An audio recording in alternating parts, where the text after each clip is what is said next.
Satu, dua, tiga. Assalamualaikum warahmatullahi wabarakatuh. Waalaikumsalam. Alhamdulillah. Assalatu wassalamu ala rasulillah Muhammad ibni Abdillah. La hawla wa la quwata illa billah. Ashhadu an la ilaha illallah wahdahu la syarika lah wa ashhadu anna sayyidina Muhammadan abduhu wa rasuluh la nabiyya wa la rasula ba'da. Bersyukur kita kepada Allah Subhanahu wa ta'ala dengan mengucapkan alhamdulillah. Berkat karunia darinya lah pada kesempatan yang baik kali ini kita masih bisa melaksanakan musabaqah tilawatil Quran tingkat Provinsi Bengkulu di tahun 2022 ini dalam keadaan aman dan sejahtera. Bersolawat kita kepada Nabi Yuna wa Habibina Muhammad sallallahu alaihi wasallam dengan mengucapkan Allahumma salli ala Sayyidina Muhammad wa ala ali Sayyidina Muhammad. Mudah-mudahan kita semuanya mendapatkan syafaat beliau di yaumil akhir nanti. Amin ya rabbal alamin. Dewan Hakim yang arif dan bijaksana, hadirin wal hadirah yang berbahagia.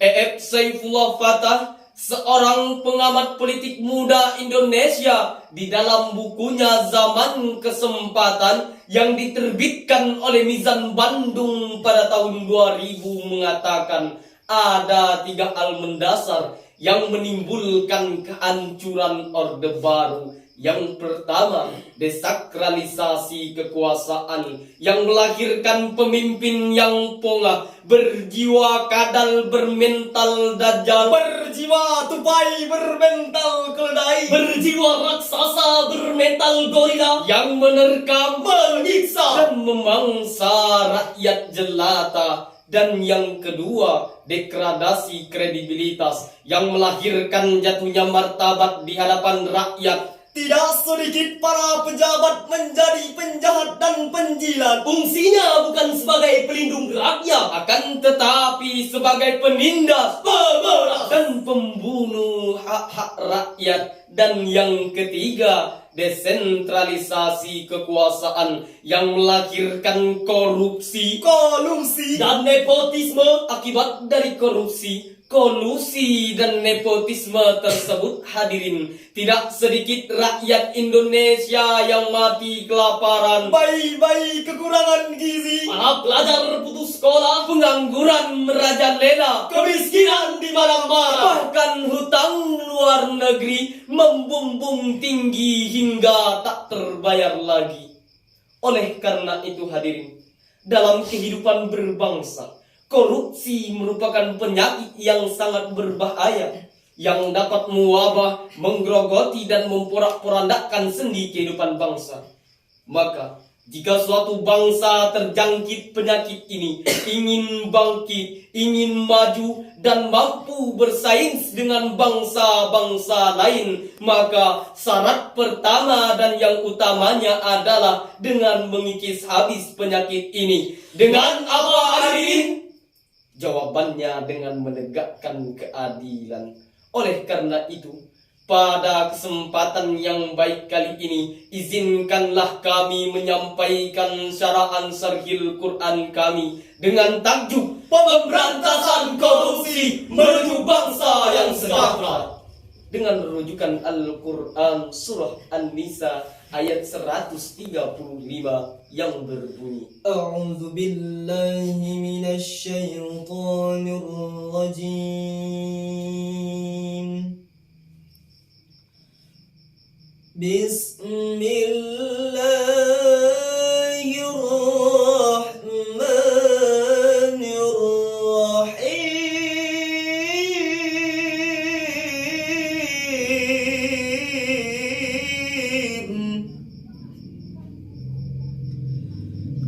يا أيها الذين آمنوا كونوا قوامين بالقسط شهداء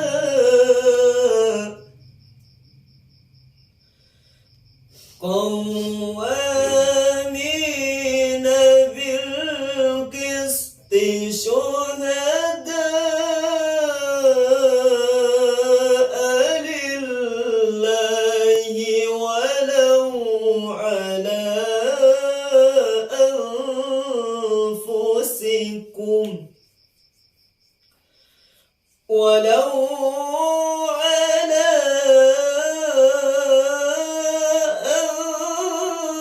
أنفسكم أو الوالدين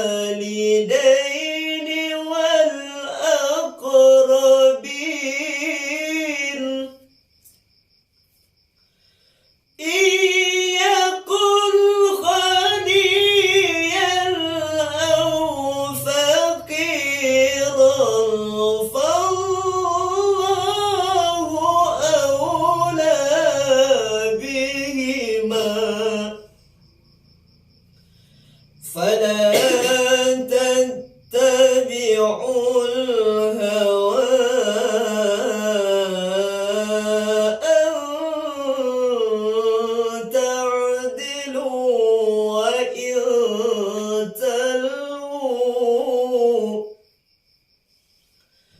وإن تلووا أو تعرضوا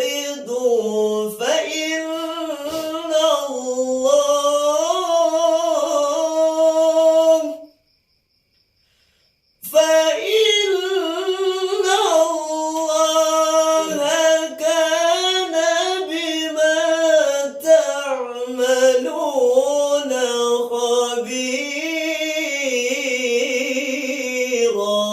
Aku berlindung kepada Allah dari godaan syaitan yang terkutuk dengan menyebut nama Allah yang Maha Pengasih lagi Maha Penyayang.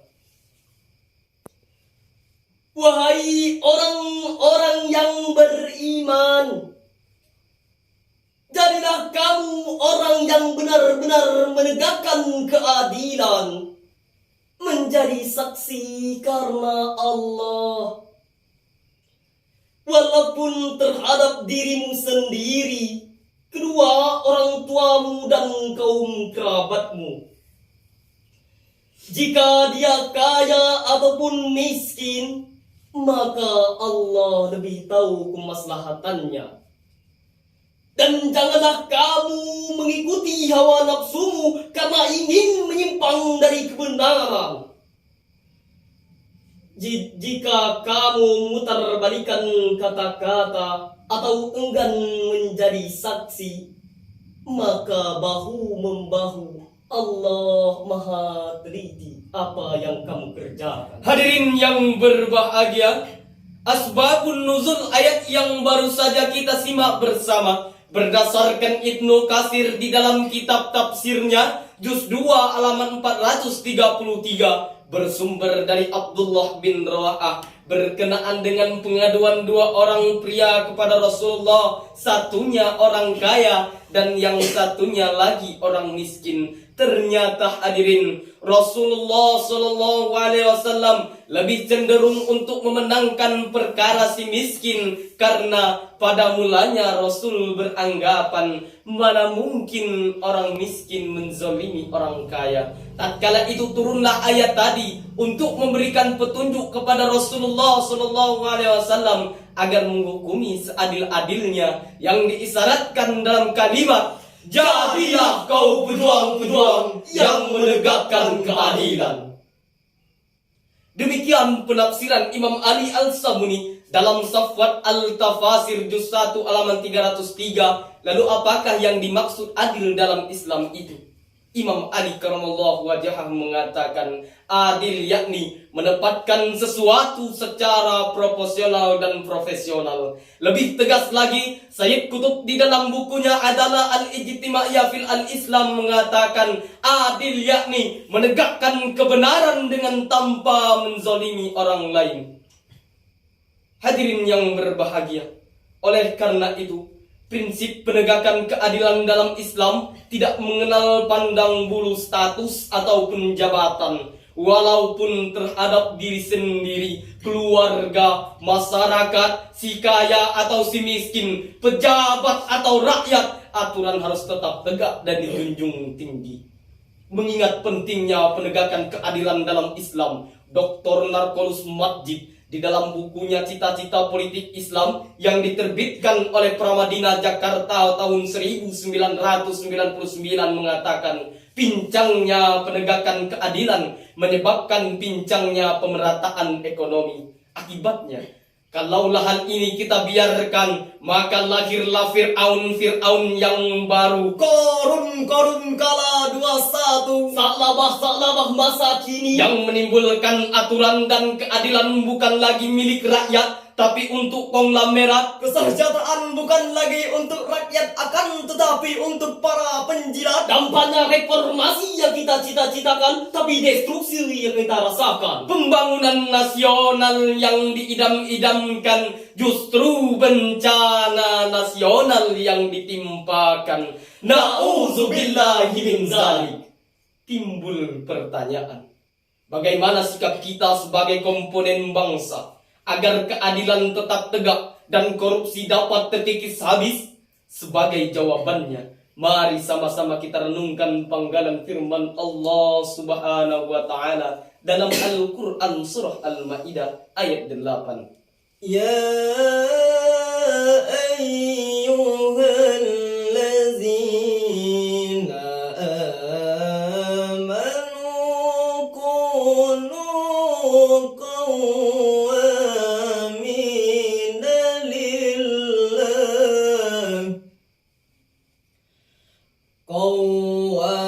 قوامين لله شهداء بالقسط ولا يجرمنكم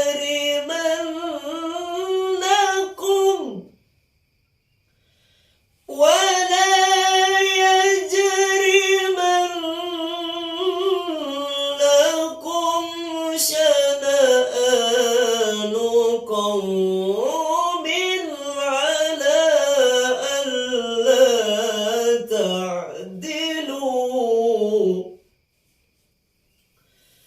اعدلوا هو أقرب للتقوى واتقوا الله إن الله خبير بما تعملون. صدق الله العظيم.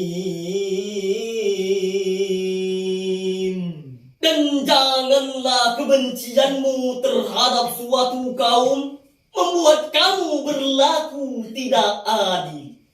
Maka berlaku adillah. Karena berlaku adil lebih erat kepada takwa, maka bertakwalah kepada Allah. Sesungguhnya Allah Maha mengetahui apa yang kamu kerjakan. Maha benar Allah dengan segala firman-Nya. Hadirin yang berbahagia, Khalid Abdurrahman Al-Aki menafsirkan, janganlah kebencian dan permusuhanmu kepada suatu golongan menimbulkan kamu tidak berlaku adil kepada mereka. Bahkan dalam kalimat tadi, kalimat adil dirangkaikan dengan kalimat takwa. Menurut Profesor Dr. Quraisihab, bahwa berlaku adil adalah cerminan daripada insan-insan bertakwa. Oleh karena itu, sepatutnya kita berguru kepada Zhu Rongzi, seorang mantan Perdana Menteri Cina, pada hari pelantikannya dia berpidato di hadapan para bawaannya dan dia berkata, berikan kepadaku 100 peti mati yang mana 99-nya akan aku persiapkan untuk kalian apabila kalian berbuat korupsi, dan yang satu lagi aku persiapkan untuk diriku apabila kalian melihatku korupsi. Dengan demikian, untuk pengikis habis korupsi ini ada 2 langkah minimal yang harus kita lakukan. Yang pertama, menegakkan hukum dengan seadil-adilnya tanpa pandang bulu status ataupun jabatan. Dan yang kedua, ada komitmen dari puncak kepemimpinan suatu negara. Jikalau sikap ini kita aplikasikan dalam kehidupan kita sehari-hari, maka insya Allah korupsi akan bertahap terkikis habis dan negara kita menjadi negara yang adil dalam kemakmuran, makmur dalam keadilan, jauh dari korupsi dan dekat dengan rahmat Allah Subhanahu wa taala. Hadirin yang berbahagia, dari uraian di atas dapat kita simpulkan bahwa korupsi merupakan penyakit yang sangat berbahaya yang dapat mewabah dan menggerogoti dan memporak-porandakan sendi kehidupan bangsa. Oleh karena itu, penyakit ini harus kita kikis habis sehingga bangsa kita menjadi bangsa yang kondusif dan sejahtera. Amin ya rabbal alamin. Demikian sarahan Syarhil Quran yang dapat kami sampaikan. Semoga kita semua dapat mengambil manfaatnya. Kami akhiri, jikalau pedang melukai tubuh, masih ada harapan untuk sembuh. jikalau lidah melukai hati, tiada obat kecuali maaf setulus hati. Wallahul muwaffiq ila aqwamit thoriq. Wassalamu alaikum warahmatullahi wabarakatuh.